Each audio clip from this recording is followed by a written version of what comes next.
জানি, আমরা সবাই জানি আমরা কোথায় ফিরে এসেছি। আমরা আমাদের আড্ডায়, আমাদের কবিতা গানে ফিরে এসেছি। আজ সকালের আমন্ত্রণে নিবেদন করছি আমের চা, পার্থ আর মেধার সঙ্গে। আমি অনেকক্ষণ ধরে বলছি, কিন্তু এবার কিছু একটা করো। টিস্যু টিস্যু দিয়ে গেছে ওরা আমাকে। বাঁচাও, কে আছো? বলো কোথায় যাবো এবার? এবার একদম একটা অন্য স্বাদের কবিতা। জয় গোস্বামী আমার খুব প্রিয় কবি, তার একটি কবিতা মেঘবালিকার জন্য রূপকথা। হায় রে, এটার মধ্যেও তো সেই কোনো মন কেমন করা, কিন্তু অবশ্য যে কোনো এই মন কেমন করাটাই তো আসলে সব থেকে মন ভালো করে। হ্যাঁ, যাবো। আমি যখন ছোট ছিলাম খেলতে যেতাম মেঘের দলে। একদিন এক মেঘবালিকা প্রশ্ন করলো কৌতূহলে, এই ছেলেটা নাম কি রে তোর? আমি বললাম ফুসমন্তর। মেঘবালিকা রেগেই আগুন, মিথ্যে কথা, নাম কি অমন হয় কখনো? আমি বললাম নিশ্চয়ই হয়, আগে আমার গল্প শোনো।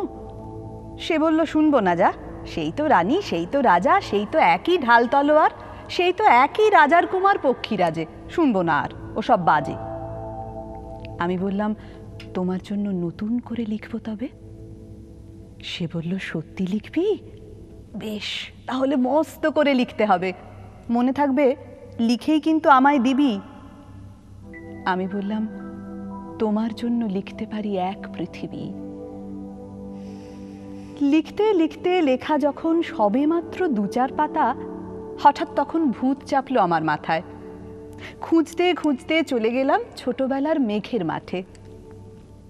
গিয়েই দেখি চেনা মুখ তো একটিও নেই এ তল্লাটে।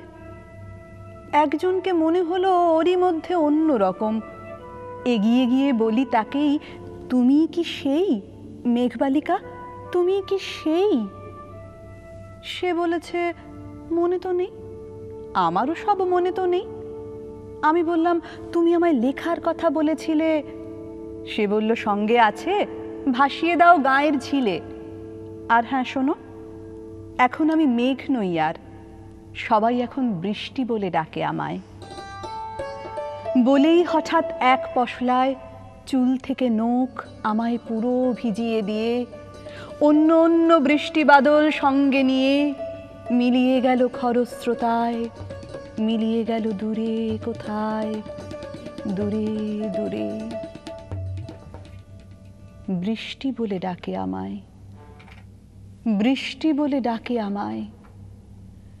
আপন মনে বলতে বলতে আমি কেবল বসে রইলাম ভিজে একসা কাপড় জামায় গাছের তলায়।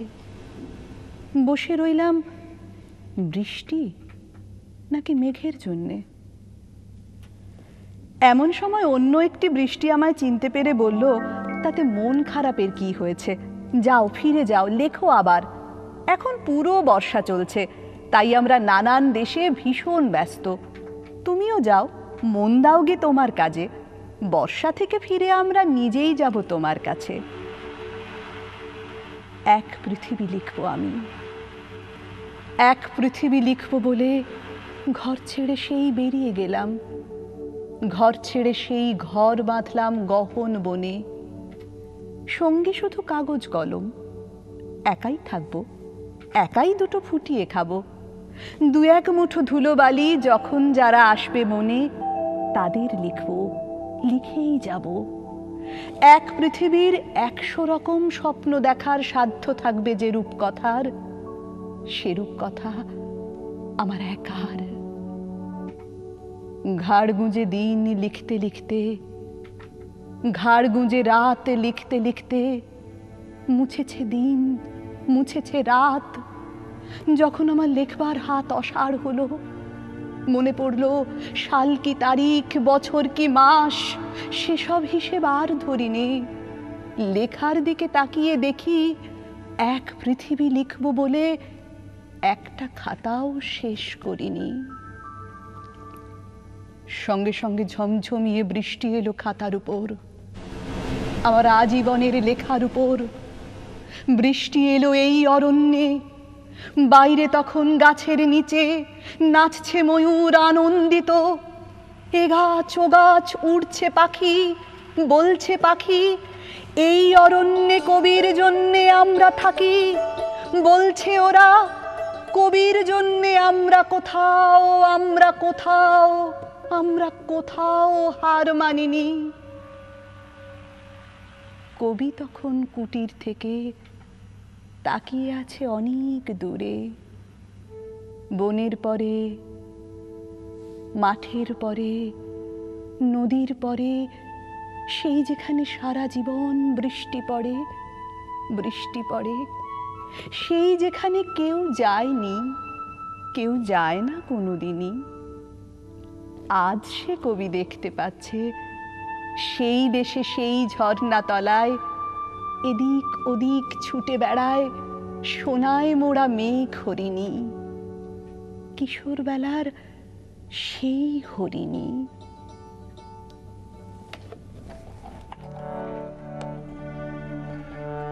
ওগো মেঘ,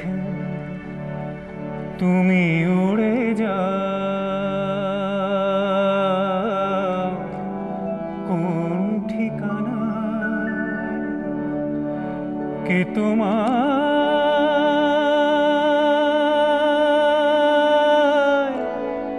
নিয়ে যায় দূর জানায়, বলো না আমায়। ওগো মেঘ, তুমি উড়ে যাও কোন ঠিকানায়, কে তোমায় নিয়ে যায়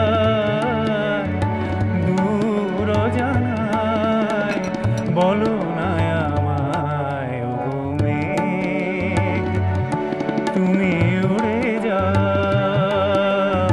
কোন ঠিকানায়।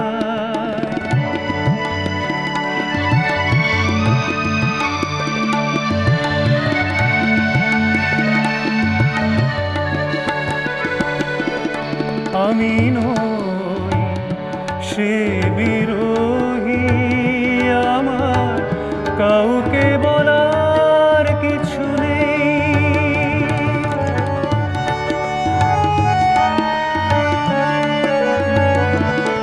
আমি নই সে বিরোহী, আমার কাউকে বলার কিছু নেই। তবু যেন কি বেদনা জমে ওঠে হৃদয়ে, মনে হয় আমার কেউ কেন নেই ওই অলকায়। ওগো মেঘ, তুমি উড়ে যাও কোন ঠিকানায়।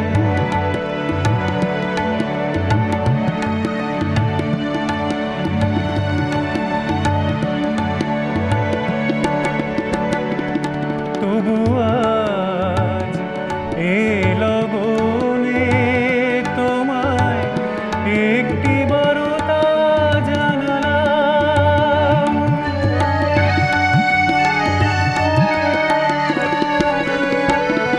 তবু আজ এ লগনে তোমায় একটি বারতা জানালাম।